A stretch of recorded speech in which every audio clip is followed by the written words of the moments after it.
Misalnya Umar kalau ada konflik, misalnya ada konflik ini, ada orang yang ganti bacaan sholawat. Bacaan sholawatnya diganti pujian-pujian, doa-doa pada pemimpin mereka. Nah, ini ada kasus itu. Dilaporkan pada Umar. Umar akhirnya bikin kebijakan begini. Telah terjadi penyimpangan. Kebetulan ini yang melakukan penyimpangan ini kelompok-kelompok seniman. Oleh para seniman, mereka melecehkan Rasulullah dan keluarganya serta kaum mukminin. Maka setibanya suratku ini, tolong cegahlah tindakan mereka.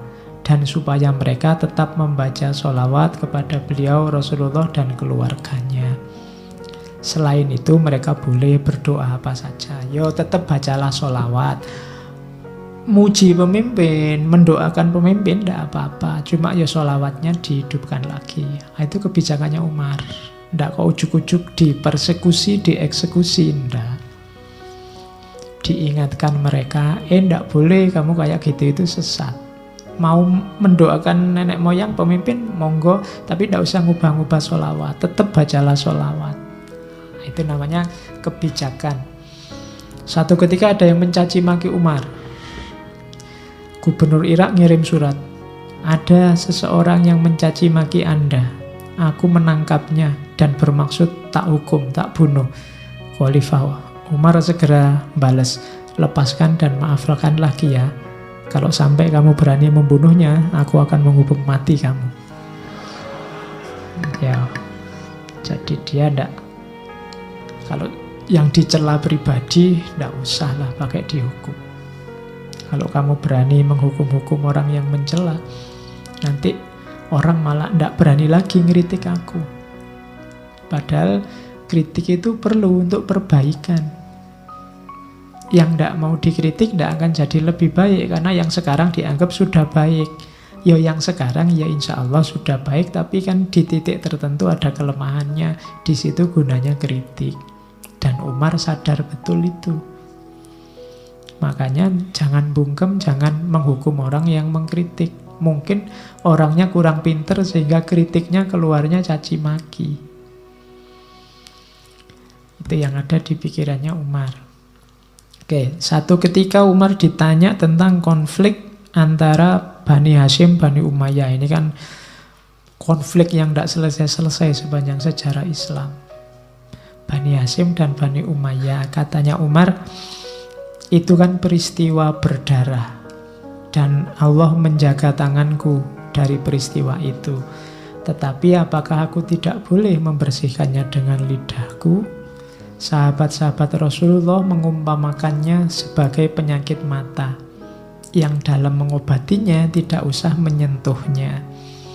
Jadi ini Umar, ya itu konflik simbah-simbah bapak-bapak kita dulu yang berdarah-darah. Alhamdulillah aku tidak terlibat. Tapi sekarang aku yang megang kekuasaannya umat Islam. Maka aku tidak akan ikut-ikut konflik itu. Dengan kekuasaanku mungkin aku bisa meredakan konflik ini. Terus Umar pinjam istilahnya para sahabat. Kalau ini penyakit, namanya penyakit mata. Penyakit mata itu mengobatinya harus berjarak. Tidak boleh langsung menyentuh matanya. Jadi bukan tidak kayak penyakit capek. Misalnya capek kan kamu harus malah nempel sama capeknya dipijat. Kalau berjarak malah tidak. Pijet berjarak kan nggak jadi pijet. Tapi kalau sakit mata tidak boleh nempel. Jadi, nah konfliknya antar umat Islam ini kayak penyakit mata. Iya harus diselesaikan oleh yang berkepentingan. Tapi kalau bisa ambil jarak. Jangan melibatkan diri. Begitu melibatkan diri di dalam biasanya terputar di situ. Nah, itu makanya sahabat-sahabat Rasulullah mengumpamakannya seperti penyakit mata. Yang monumental dari Umar bin Abdul Aziz lagi, di zaman Umar dihentikan caci maki pada sahabat Ali bin Abi Thalib. Sebelum eranya Umar, setiap kali khutbah Jumat itu selalu diakhiri dengan maki-maki Ali.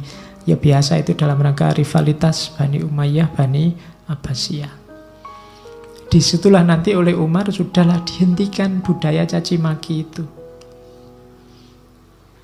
Umar merasa bahwa tidak mungkin saya mencaci maki orang yang dijamin masuk surga, pemimpin yang dicintai Allah, dicintai Rasulnya. Jadi tradisi ini harus dihentikan. Itu yang mungkin membuat Umar tidak populer di kalangan keluarganya sendiri, Bani Umayyah.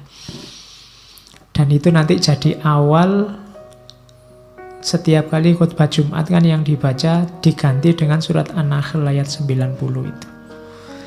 Setiap khotib kan pasti baca itu, innallaha ya'muru bil adli wal ihsan wa ita'i dzil qurba wa yanha 'anil fahsya'i wal munkari wal baghi ya'idzukum la'allakum tadhakkarun. Karena pasti baca itu khotib. Ini sebenarnya ijtihadnya Umar untuk ganti, karena sebelumnya setiap kali khutbah selesai isinya maki-maki. Nah, jadi dimanapun ada khutbah kok isinya maki-maki, kalau bisa digantilah. Itu dalilnya mana? Manut Umar bin Abdul Aziz. Jangan ada khutbah yang isinya maki-maki. Oke.